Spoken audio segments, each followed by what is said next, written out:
Welcome to Kenton's videos. Enjoy the video. You start by powering the Autel and the vehicle.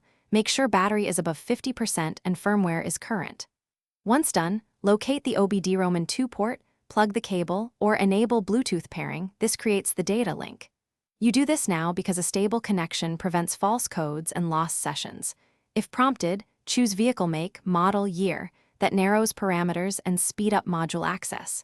Make sure the ignition state matches the tool prompt, since some modules need key on versus engine running. Next, run a full system scan to capture diagnostic trouble codes across all modules. This gives you the scope. Once codes appear, open live data and monitor sensor outputs. Compare readings to expected ranges to find inconsistent values.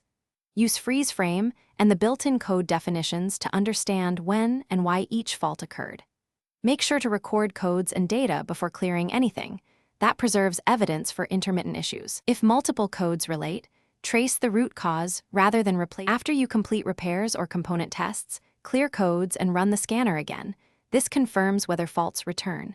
You should watch readiness monitors and live data for several drive cycles because some systems need time to reinitialize. If a code persists, use the Autel's logging function to save data, then repeat targeted tests or consult the vehicle service manual. One key troubleshooting tip: if communication drops or modules don't respond, reboot the tool, check wiring and fuses, then retry to rule out connection faults.